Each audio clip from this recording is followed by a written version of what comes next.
এই বিষয়টা গোপন রাখতে চাইলেও নাহিদের জন্য সেটা গোপন রাখতে পারলাম না। নাহিদের অনেক জ্বর, ওর মা বাবাকে কি উত্তর দেব? অনেক কিছু মিথ্যা বলেও লুকাতে পারিনি। নাহিদের শরীর খারাপ হওয়ায় ওর মা বাবাকে সব ঘটনা খুলে বলি। নাহিদের মা বাবাকে বলার পর এই কথা, এক কথা দুই কথায় কথাটা আস্তে আস্তে ছড়িয়ে যায় গ্রামের সবার মাঝে। সবাই ঘটনাটা জেনে যায়। গ্রামের সবাই কথাটা জানার পর 2 দিন পর নাহিদ একটু সুস্থ হলে নাহিদের বাবার নেতৃত্বে গ্রামের সবাই এক জায়গায় জড়ো হয়। সবাই একসাথে জড়িত হবার পর আমাদের জিজ্ঞাসা করা হয়। সবার কথায় আমরাও শুরু থেকে শেষ ঘটনা খুলে বলি সবাইকে। আমরা কি কি দেখেছি সব খুলে বলি সবাইকে। আমাদের মুখে পুরো ঘটনা শোনার পর নাহিদের বাবা বললেন, আমার ছেলে নাহিদ, ওর বন্ধু নিশাত ও জান্নাত, এরা এখনো ছেলে মানুষ, না বুঝে একটা ভুল করেছে। কিন্তু এখানে একটা বিষয় খেয়াল করেছেন, এরা কিন্তু ওই বাড়িতে আর বাড়ির পাশে জিন ঠিকই দেখেছে।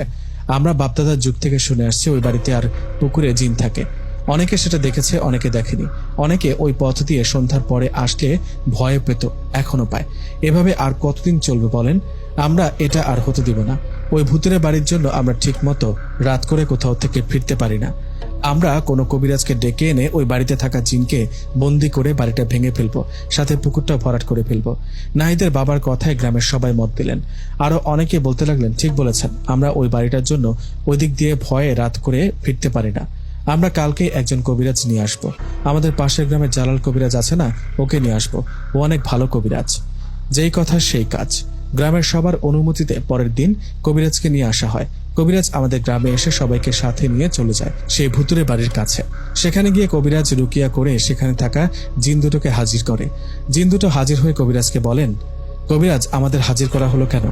জিনের কথায় কবিরাজ জবাবে বললেন, তোমাদের জন্য গ্রামের মানুষের অসুবিধা হয়। এই পথ দিয়ে কেউ চলাচল করতে পারে না, এই পুকুরে কেউ গোসল করতে পারে না। কবিরাজের কথায় জিন দুটো বলে, দেখ কবিরাজ, আমরা তো গ্রামে গিয়ে কোনো মানুষকে ভয় দেখাই না, ক্ষতি করি না। আমরা ভয় দেখাই তখন যখন দেখি আমাদের থাকার জায়গা এই বাড়িতে কেউ আসে।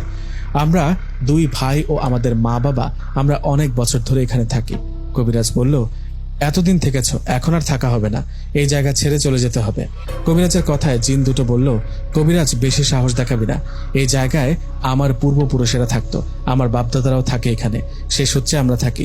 আমরা এই জায়গা ছেড়ে কোথাও যাব না। এদিকে জিন দুটোর কথা শুনে গ্রামের সবাই বলতে লাগলো, ওদের বন্দি করো, বন্দি করো ওদের। এদেরকে বন্দি করো কথাটা শুনে সেই 2 ভাই মানে জিন দুটো